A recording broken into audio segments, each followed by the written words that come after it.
Penugasannya saya kira itu tadi, bagaimana caranya supaya sahabat-sahabat yang mau belajar agama itu mencari guru yang tepat supaya tidak tersesat.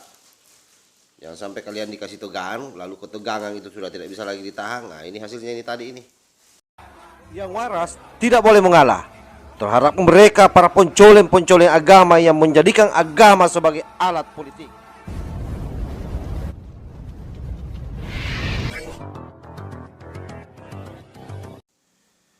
Ada fenomena yang menarik di satu tempat di mana sepertinya ini di dalam masjid ini seorang bapak-bapak yang menggunakan baju islami. Itu baju islami karena itu dia memakai daster ya. Yang terusan dari atas ke bawah itu ngamuk di masjid dan katanya baru keluar dari rumah sakit jiwa. Intinya baru-baru keluar dari rumah sakit jiwa lah. Lalu kemudian ke masjid dan sampai di masjid ngamuk-ngamuk dia dan berteriak kafir kafir kafir kafir, kopar kafir kopar kafir. Nah, apa yang saya mau sampaikan dengan video ini bahwa memang itu bahayanya kalau misalnya belajar agama tanpa dituntun oleh guru. Jadi ada dua memang kemungkinan yang terjadi. Pertama, bisa-bisa orang akan ekstrim di dalam berpikir dan bertindak. Yang kedua seperti ini, bisa-bisa sesat pikir dan kemudian gila, tidak mampu mengimbangi dirinya.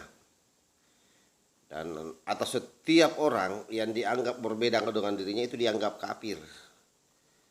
Nah, sehingga gampang emosi orang-orang seperti ini. Yang mengherankan itu ketika orang bicara agama atau belajar agama kan mestinya lebih tenang, lebih sejuk. Nah, tetapi itulah. Karena memang kajian-kajian yang dibangun di majelis-majelis mereka itu membangun kebencian terhadap orang lain. Jadi memang membakar emosinya jamaahnya agar membenci orang yang memiliki model beragama yang tidak sama dengan dirinya. Jadi siapapun yang dianggap tidak sama dengan dirinya itu dianggap kafir. Nah, karena mungkin terlalu banyaknya orang-orang yang tidak sama dengan dirinya, makanya kemudian stres karena merasa tidak ada yang peduli dan tidak ada yang mau ikut dengan apa yang dia lakukan. Nah, itu kan bahayanya itu ya. Jadi sekalipun misalnya video ini adalah ilustrasi saja kalau saya bahwa ini contoh gagalnya orang belajar agama. Dan itu banyak yang seperti ini. Ini contoh kecil saja.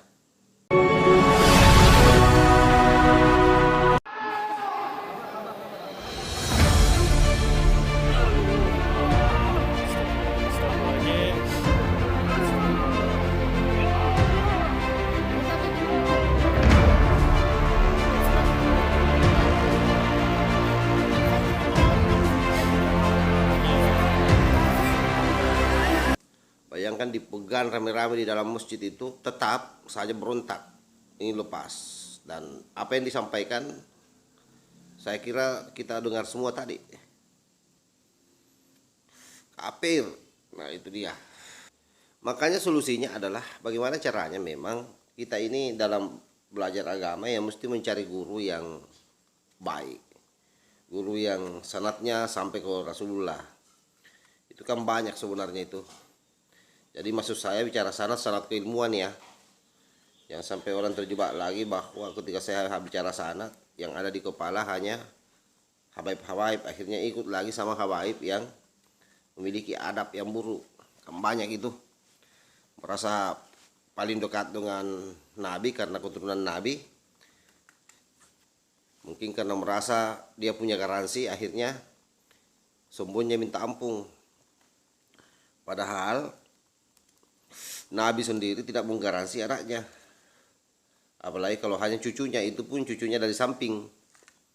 Bukan cucu yang betul-betul murni ke bawah.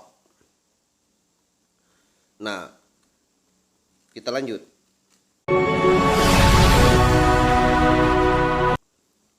Situasi-situasi seperti ini banyak terjadi, di mana mereka belajar agama, lalu kemudian pusing sendiri, bingung sendiri, dan pada akhirnya menjadi orang yang setengah gila.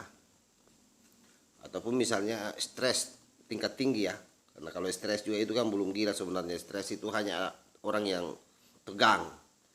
Ini ketegangannya ini sudah tingkat tinggi yang tadi itu.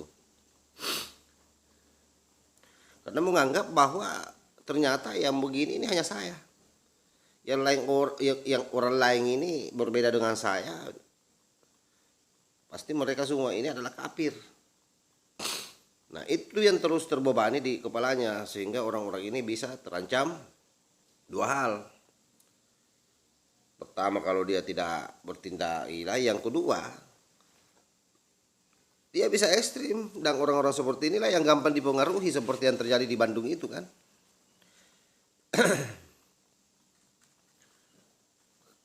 Karena menganggap bahwa kita melakukan ini sesuatu yang bisa mengantar kita ke surga.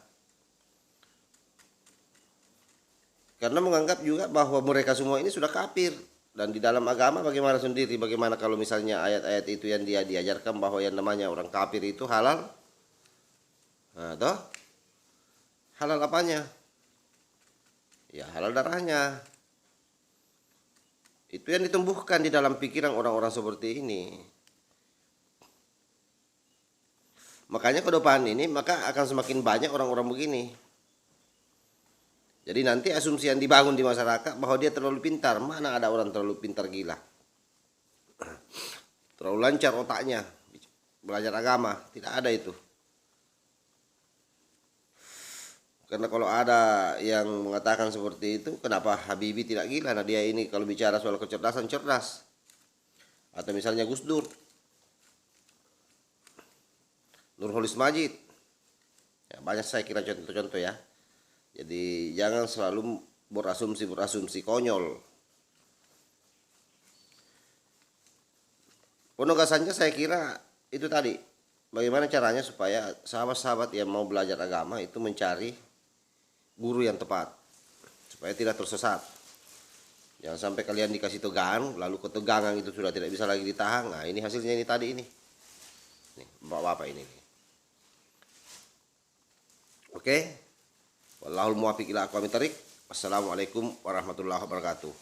NKRI harga mati. Salam Nusantara. Tanahku yang ku cintai,